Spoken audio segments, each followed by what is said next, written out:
మీరు మీ టీడీపీ లీడర్లు కావాలని టెస్ట్ చేయాలని చెప్పి దిశ యాప్ ఫోన్ కొడితే 5 నిమిషాల్లో దిశ యాప్కి సంబంధించిన వాళ్ళు మీ దగ్గరికి వచ్చినటువంటి వీడియోలు ఇప్పటికీ సోషల్ మీడియాలో ఉన్నాయా లేవా? అటువంటి దిశ యాప్ ఈరోజు లేదు. మహిళా పోలీసులు లేరు, వాహనాలు లేవు, దిశ పోలీస్ స్టేషన్లు ఏమి ఉన్నాయా లేవా అన్నట్టున్నారు. ఏమున్నాయి ఈరోజు కూటమి తీసుకొచ్చినటువంటి గొప్ప గొప్ప విషయాలు ఏంటని మనం ఒకసారి చెప్పుకుంటే, మద్యాలు, కల్తీ మద్యాలు, గంజాయి, ఎక్కడ పడితే అక్కడ ఏర్లై మద్యాలు పారును, అవి తాగి జనాలు మతి ఇదయ్యి వెళ్ళి ఆడవాళ్ళ మీద అఘాయిత్యాలు చేయను, అత్యాచారాలు చేయను, ఇదే పని. ఏడపోయిన బార్లు, పర్మిట్ రూమ్లు, మధ్య ఇవి, దానికి సంబంధించి అప్పట్లో ప్రైవేట్ ఉండే, ఇప్పుడు పబ్లిక్. ఎక్కడ పోయినా బెల్ట్ షాప్లు, ఏ టైంలో పడితే ఆ టైంలో తాగొచ్చు, ఎవరి మీద అంటే వాళ్ళ మీద అత్యాచారాలు చేయొచ్చు. ఏం అద్దు అడుపు అడిగేవాడు లేకుండా పోయాడు ఇక్కడ. చంద్రబాబు నాయుడు గారేమో నేను ఆడవాళ్ళ జోలికి వస్తే అదే వాళ్ళకి చివరి రోజున ఎన్నిసార్లు చెప్పారు. అందరూ జోలికి వస్తానే ఉన్నారు, వెళ్ళిపోతా ఉన్నారు, దాన్ని ఎవరు పట్టించుకునే వాళ్ళు లేరు.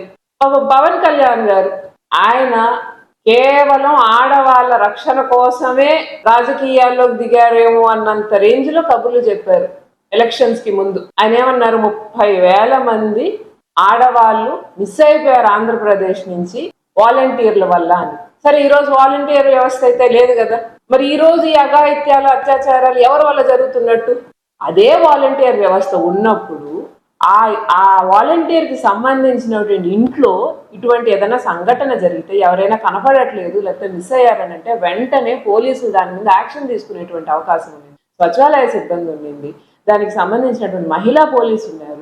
అవన్నీ ఇప్పుడు లేవు. అవన్నీ మళ్ళీ కనీసం ప్రజల ప్రయోజనం కోసం తేవాలి తిరిగి అనేటువంటి ఆలోచన కూటమి ప్రభుత్వానికి లేదు. ఈరోజు ఏంటి, సాక్షాత్తు Amit Shah union home minister మనకి లెటర్ రాశారు. మనల్ని స్థాయికి దిగజార్చినటువంటి కూటమి ప్రభుత్వం చూడండి.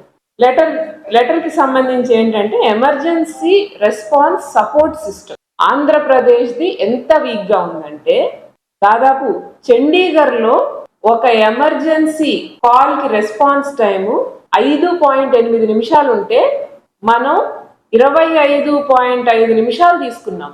అంటే ఎమర్జెన్సీ సర్వీసెస్ అంటే నిమిషాల్లో పనులు జరగాల్సినటువంటి సర్వీసులు, అంటే వెంటనే ఎవరికైనా పాపం ఇబ్బంది అయితే వెంటనే వాలిపోవాలనేటువంటి దాన్ని ఎమర్జెన్సీ అంటాం. అటువంటి సర్వీస్ ఒక అర్ధ గంట సేపు రెస్పాన్సే లేదు.